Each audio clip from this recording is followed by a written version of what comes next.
Right, so just a wee update on where we're at, and I mentioned in the amended video that I had a change of plan. I'm just focusing on the vice now because I just want to show you this one thing.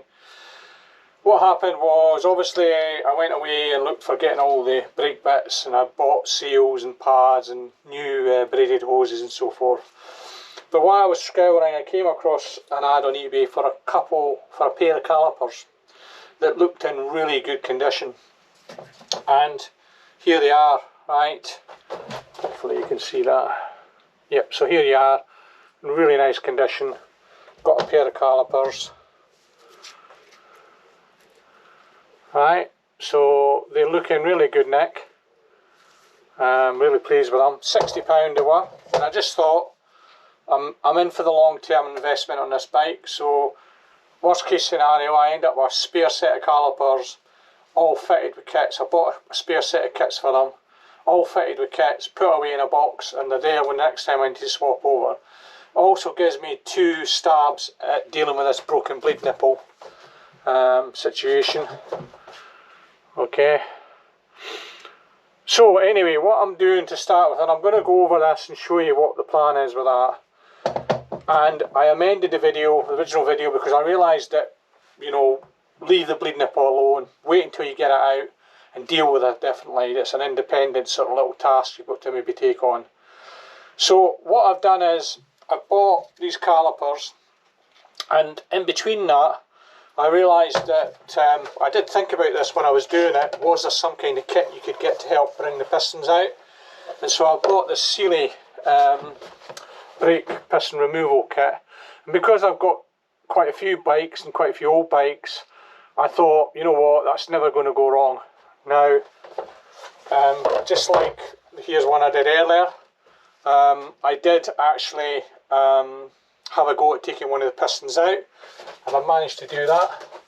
Now, it took a little bit of effort. It wasn't instant, and it's a little bit fittery trying to do it, because you're trying to squeeze something in a vise. You don't want to squeeze too tightly, and at the same time, you know, you need it purchased enough so you can get things into it, and so that you can get a good go at it. Now, what I'm going to do is I'm going to get the pistons out, and I've already taken one out.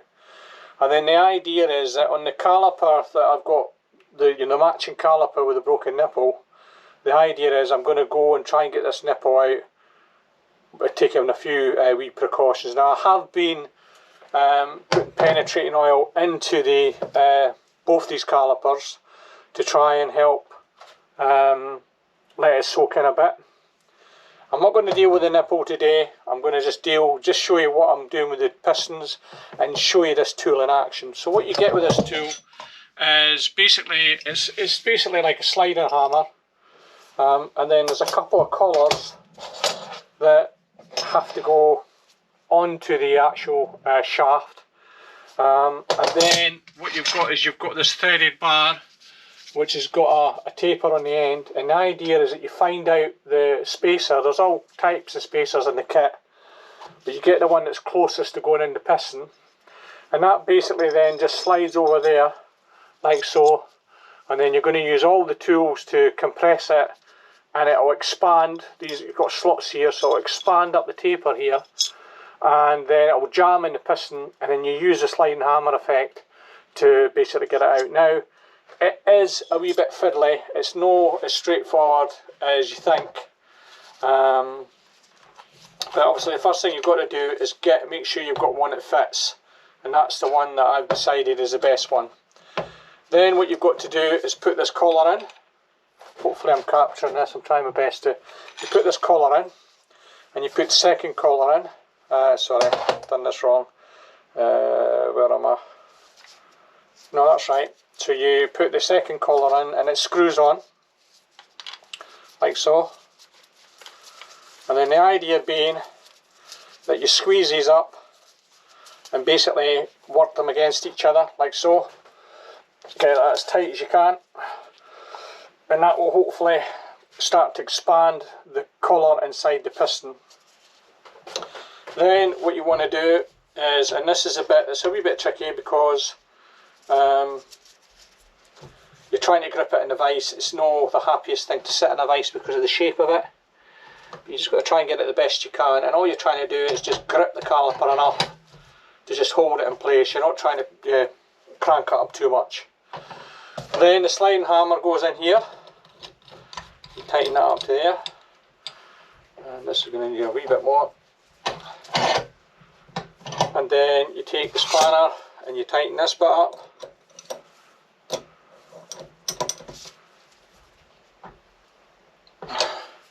And then the idea is, now I've already sprayed some lubricant in here, and in fact I had a wee thought that I could have put some maybe down here as well. Right, now once you've got it in the vise, you're going to have to, it's not easy to grip it, being honest with you. I'll try it this way this time.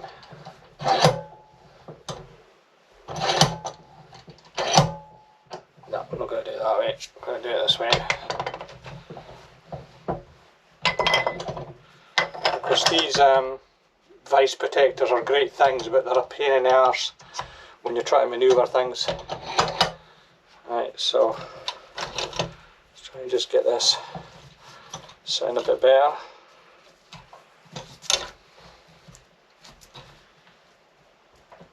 Okay, so you're trying to just hold it enough. It'd be easier probably taking these things out, but I'm just trying to protect the caliper. Like I say, it's no easy to do this. Just get enough grip. Now all you're trying to do, and I would advise when you're doing this to put a good heavy glove on because it's quite painful. And all you're going to try and do is work this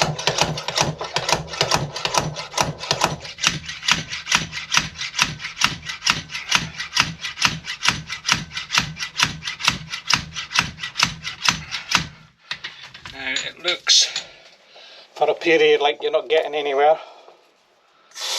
Just persevere with it.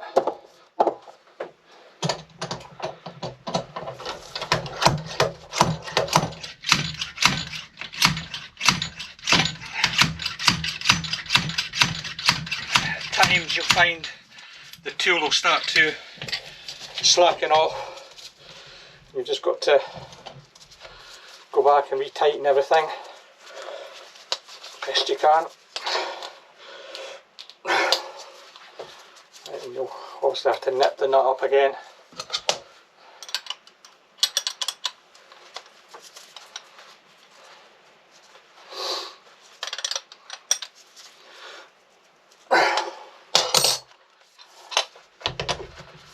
Again, you don't really need to have it in the vise as such. You're just using it to use it as a leverage for getting this back out.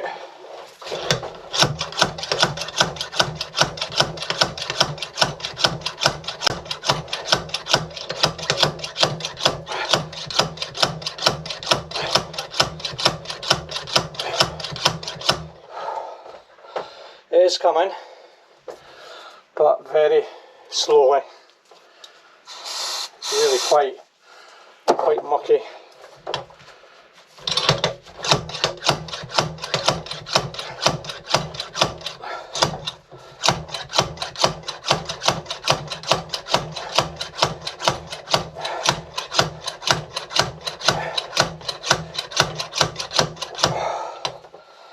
Right. Make sure that's all tight. Cup of coffee. Wee swig. Oh.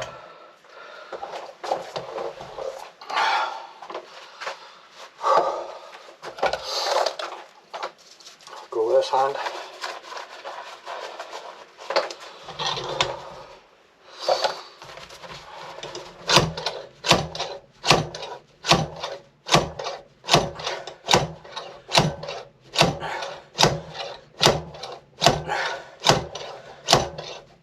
So you can see the piston is moving. Just got to keep going.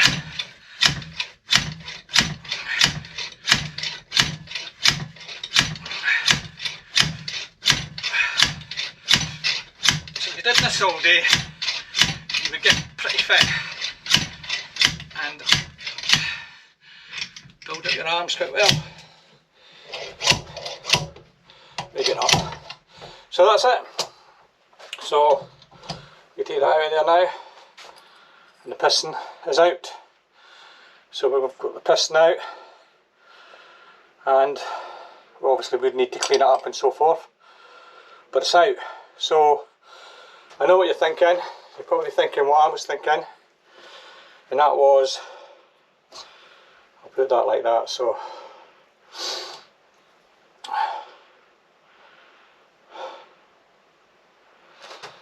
put that like that, so get the pistons right.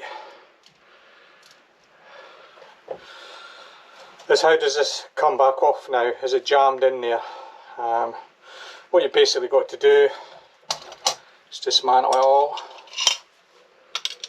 So the tool itself was about £60. I think, okay, it maybe sounds a bit exuberant just for one job, but because I've got many bikes and because I bought these spare calipers, I just decided that bugger it, I'm going to invest in it. And to be honest with you, with the air compressor that I've got, which is not that great, it's just a little portable thing, those I don't think would ever have come out.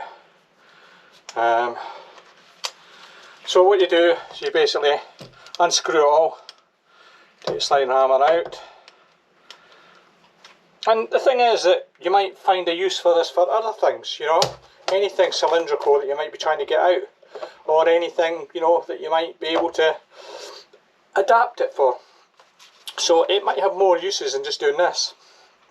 So you just unscrew all this again, like so, and then you can take that bit off, and then all you've got to do is give it a wee tap with a hammer, probably maybe even a metal, even a rubber mallet might be better there, just to protect the threads. I wasn't hitting it hard, just make sure it's still okay. There we go. Right, so yeah, use a rubber mallet maybe would be better, but I was just tapping it gently. And that's it. So that comes out of there. There's a bit that has done the work, fitting inside the piston. And that's it. That is the kit. Trying to tap the camera so I can see it. That's the kit you need to order if you fancy it. You'll get it from any good motor factor. So I have the pistons out of this caliper, and the plan is to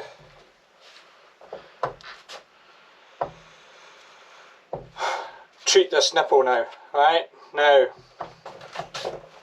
put this back in again. I'm not going to do this today. This is a weekend that has disappeared between you know, the grandkids coming, which was absolutely fantastic, you know, lovely. It's been a weekend of that, and also Mother's Day today, so all Ainley's kids were around again, lovely, but the time that was put aside for this has just disappeared. So what I'm going to do, just for now, just so I can show you, I'm just going to grip those in the vise, just very lightly. So what I've been doing, and I've been doing it since Friday, is I've been spraying a little bit of lubricant in and around the nipple.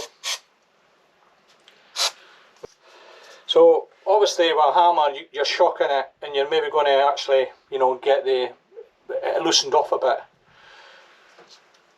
Some of the things that I've seen online, and it maybe seems mental, but some of the things is like, I watched a couple of guys do this, and they basically get a drill that's a reasonably tight fit, and they hammer it in, you know, so far, or they might drill down a bit more so it'll go down a bit far, and then using lubricant and heat, eventually they'll grip this nipple, and the idea being that the shaft is going, because obviously this is quite weak because it's got a hollow all the way through it, they'll put this in here, and with the heat and everything expanding and gripping it with a pair of grips, they're basically using this as a sort of extra strength, if you like, in the blade nipple. Now, when I first seen it, I was sceptical, but I've seen a few people doing it, and it seems to work. So I can understand the sort of mechanics behind it. It's still a bit hard to swallow that just putting that in is going to make a difference, but you can tell that if you are compressing it and it's all going to expand and grip, then basically what you're doing is you're taking the weakness of the hole away, and it's just going to give you more purchase. So, you know, when I really think about it, it makes a lot of sense. So what I'm going to do is I'm going to carry on just spraying these. I'm not in any hurry now. I'm not going to get it done today. My day has just disappeared. It means now that I can have a go at doing this one the way I should have done it, at least attempted it anyway. You know, there's no guarantee here. I might still break the nipple, right? But I have got just, you know, some heating capability. I mean, this is not going to be anywhere near you know, having a proper welding torch, but you know, it's going to be enough to heat this area up. So I've got that at hand. Really would like to have a spare set of calipers now. That's my plan. I've bought 2 sets of brake kit seals, so I'm aiming to do both sets of calipers, and it's good because I'm going to get a chance to try both these techniques, and we'll see how we get on. It'll be quite interesting to see how we get on. Now, getting this out is going to be, I'm not really sure of the best way of dealing with this. You know, some people will try and just use a punch. I mean, they'll do the same stuff, they'll heat it up, they'll lubricate it, they'll try and use a punch. I've seen some people where if there's a bit left, you know, risen, they'll weld a washer onto it. I don't have that facility to weld anything on it anyway, and anyway it's flush. I've also got things like easy outs, but from what I've sort of seen online, that's usually a big failure, I think. So I think, you know, I've also got, and these are just things that I've collected over time to help me with other jobs, but I've also got these, I can't remember what they call them, hinge drills, and basically what these do is, I'll just show you on this small one, is, I thought there'd be an Allen key in there. Basically what they do is they go in the hole and they protect the thread, right? So you can see if I pull that back, the drill's there, so when you're pushing it in the hole, you can drill out but be safe that you're not going to damage the thread. And obviously you have to use the one that's going to be the right size for this hole. Now the easiest way for me to do that is get this blade nipple out, and then I can match up what one will fit. So if I decide that I'm going to go and drill it sort of as close to the threads as I can get, and then maybe try and pick it out, that's one option. It's not maybe the best option to try, but it's kind of the last resort, right? Other people might just get a punch and try and make an indentation. They might use a very small chisel as well, but just try and get an indentation. If you've got a spring punch, that would be pretty good as well. But you just sort of have to sort of shock this round, and the idea being that between heating it, shocking it, maybe hitting it with a hammer, you can use a ballpoint. Ballpoint will give you the best contact, if you like, and just gently, you know, just gently tap it. You don't want to go nuts, you don't want to break the caliper, but you're just trying to loosen it up. So we're going to get a chance to do both those tasks with the calipers.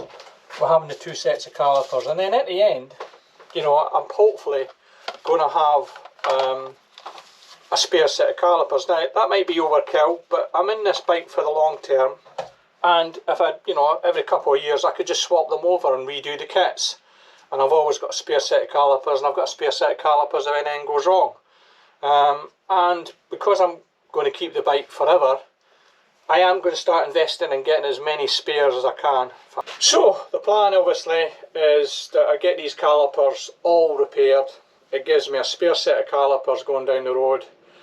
I can always sell them and get a little bit of money back if I want, but that's not the plan. The plan is to gather as many bits as I can to keep this bike on the road. So as I go along, I'm looking for things. If I see things that I think, oh, be handy to have that just as a spare, I'm going to start collating the parts. And obviously the calipers have turned out to be the first thing because of what's happened. Sliding hammer tool, totally recommend it. At first it was like, is it doing anything? But to be honest with you, it's just time. It works really, really well. I think it's £60 well spent in getting your pistons out, because, you know, if you don't have a good air compressor, you're not always guaranteed with a good air compressor to move them either, right? If they're stuck quite solid, they need a bit of shock, and you might actually find that the combination might help if they're really, really tight. But I've got to say, I'm impressed with that, and it's money well spent as far as I'm concerned. And because I've got quite a few older bikes, and, you know, brakes are brakes, you know, they are something that need a lot of maintenance. And I think in the end what I'll do is I'll definitely put all the costs up front to what I've paid for everything, and it gives you an idea when you start these things. You know, when you start these things, you always think you're not really thinking about how much it's going to cost, but as you get into it, more and more things turn up, you know, and by the time you buy your repair kits, which I think they were £30 a kit or something, by the time you buy those, the brake pads, they weren't too bad, under £15 I think for the brake pads. And then I went for these Hell brake lines, which is a complete set for the front, and they were quite expensive. They were just over £100. So, but you know, as well getting rid of the rubber hoses while I can, if I'm doing all this. So anyway, I'm going to shut up, let you get on, have your Sunday dinner or whatever you're doing. Thank you for watching, and I'll be back, as I say.